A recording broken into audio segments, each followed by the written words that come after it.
Boy, this has been a crazy year, hasn't it? We're only halfway through the year and we are experiencing so much. And I just don't know what the rest of the year holds. But I was just thinking the other day about the lessons that I've learned so far from this year, because I like to always reflect at the end of the year, what is the lessons learned. But I figure it's a little, let's do this now. There's some lessons that has been learned, and maybe you follow along here because maybe it's something that can help you out, or something that and let me know what lessons have you guys learned out there as well. But I wrote down 5 lessons that I've learned so far here in 2020. And the first one I learned that is life is short. I just don't get it. People still operate like tomorrow's promised to you. The Bible tells us that there's nothing promised to us the next day or so. But we think that we have tomorrow automatically given to us. And what this year has shown me that there's people, it just shown me that, just think with everything that has went on, like the pandemic or just experiences, or maybe you've had a loved one that ended up sick, or somebody ended up, a tragedy happened. When they got up that morning or so, they didn't expect to die. Maybe someone passed away in a car accident. And with what's currently going on, no one as last year thought, man, I might be on a ventilator and I might end up dying if I don't recover from this. And that's where we are. And it just goes to show that, you appreciate every moment of your life. Appreciate life. Too many people take life for granted. And it's short. Enjoy life. Try to achieve your goals. Try to pursue your dreams. Do those things that you desire, because it's nothing as promised. And I just thinking about that. We think that we're automatically guaranteed to live to 85, 95. No, we're not. I'm 51, and I have seen friends and people I know start passing away in their late 20s, and it continues on. And I'm just thankful to still be alive today. So that's the first point. Second point that I've learned so far this year is that jobs are temporary. The stock crash of 2008, when everything crashed, and seeing jobs getting shipped out of the country and everything that was happening, showed me and that, there's nothing guaranteed. People think, and even just because you belong to a union, it don't mean it's guaranteed, because they can decide not to negotiate the next contract. They can go with a whole different route. You just don't know what is going to happen. So jobs are temporary, and all of a sudden this year, no one would have ever known. A restaurant, you work in the restaurant industry, you would have never known that it would have came to a standstill. And now many owners and many workers don't know if they're going to ever be able to return back to work or open that business back up, if they're going to recover. They're running at a partial capacity, but is that going to be enough? And unfortunately, I think that more people are going to lose jobs. And never take for granted that your job, that you think that your job is guaranteed as well. Just like we were talking about, life is short. Jobs can be, companies go under. I remember telling a coworker several years ago, and we were talking about Walmart being the top of the chain. I said, you know what? Some of the top chains have crumbled, and Walmart can come tumbling down too, just like the Roman Empire. So that is another reflection that, wow. And I'm thankful that my job, that I did not have to go through that, and that I was continued to be employed, and my wife as well, and we did not have to experience that. And you be thankful if you have a job, and pray for those out there that are going to need to recover and trying to recover currently. Now, the third lesson that I learned is that health is wealth. I mean, if you've come out of this thing healthy, if you've had a life of overall good health, you be thankful for that. Because some of these people that has come across with this pandemic, they were not planned. This pandemic found something weak within them, a weakness, maybe that underlying condition that come in and attack it and cause death or sickness.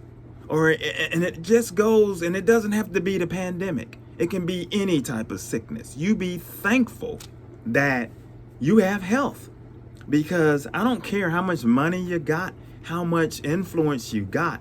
When you become sick in a major way, there's no amount of money that can do anything about it. Think of Steve Jobs, billionaire, all of this money. I'm sure he had the top surgeons and doctors in the world trying to help him with that cancer. But guess what? I guarantee you, he would trade all his money that he had for his health. Most people will. And that's how it goes. People, don't take your health for granted. Be thankful that you're breathing, that you're well, that you're not on a ventilator, that you're not suffering some type of terminal illness. And you pray for those people that are going through that, because that's a tough thing. Because as Christians, as believers, and even if you're not a believer, I'm not here to stuff the religion down your throat, but this is a Christian-based channel, and that's the kind of things I just try to spiritually uplift people, and we tackle the devil head on and deal with spiritual issues.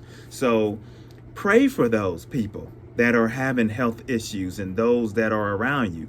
And the fourth point is, one of the biggest ones is, always save money. That just reinforced something that I've learned over the years, and I'm still learning, that wow, that America is so fragile that 1 month or 2 months of no income can collapse people's lives.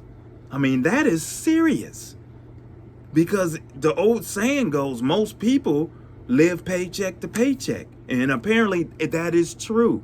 Most of us, we are just keeping our head above water, let alone take away a month or two away of income. And that has devastated this economy. And it just reinforces that it's time to save. It's time to don't get caught up in these materialistic, some of these things that we don't need. Because many of us, we get caught up. Do you need as many purses that you need? Do you need as many cars? I know some people, they just buy cars just to buy them. When they really don't have the money, they just buying it so they could drive 3-4 cars. I mean, come on. That's money. You need to have an emergency fund. Start off if Dave Ramsey's is really good. Him and Chris Hogan talks about that. But you got to have some money, because you just don't know. Because if you had most people, if they had that emergency fund, with something like this happen, 3 to 6 month emergency fund, the floor would not have totally collapsed, because the unemployment office is this total chaos. People can't get through. People are behind. And I mean, it is a mess. So save money. That's what taught me to, being locked inside has helped being able to save with the pandemic. And I hope that that's done that as well with many of you out there. And if you haven't, can try to save in what little bit way you can cut. If you've been buying your lunch all the time, maybe start packing and then put that money away. You got some subscriptions to some things that you really don't need or that you're not even using anymore, cancel them and things like that. So any little amount, say, I don't care if it's $50 a month, that's better than nothing. So save what you can. That's what I've learned so far this year. And the final point that I've learned is that we all need God to survive. I mean, that's the biggest problem with America today. We have turned our backs on God totally. It started with when he was kicked out of the schools, and it has continued on. God is not the focal point of a whole lot of people's lives, and God is grieving. And I'm sure he's upset as well, because it has gotten crazy as far as the people's hearts. And that is what I have learned, is that we need God. He says in Philippians, my God shall supply, I shall supply all of your needs. Didn't say wants, needs. If the birds can eat food and be able to, the animals, they can be able to be taken care of, how much more will he take care of us? You have to trust him in that. You don't have to go out and do illegal activities. You don't have to go out and resort to compromising your integrity in some kind of way. Trust in God. We need him to survive, and we need him more than ever.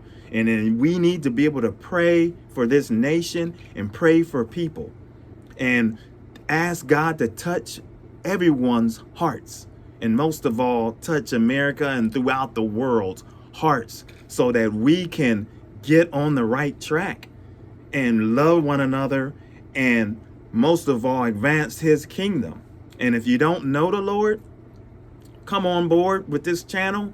We talk about spiritual issues where you can grow. Most of all, I take Satan head on and talk about issues that helps us grow as Christians, so that we can know his devices and to be able to grow. And for you other believers out there, come with me. We want to grow together, stand together, and tackle the enemy, and most of all, lift up God. Until next time, God bless.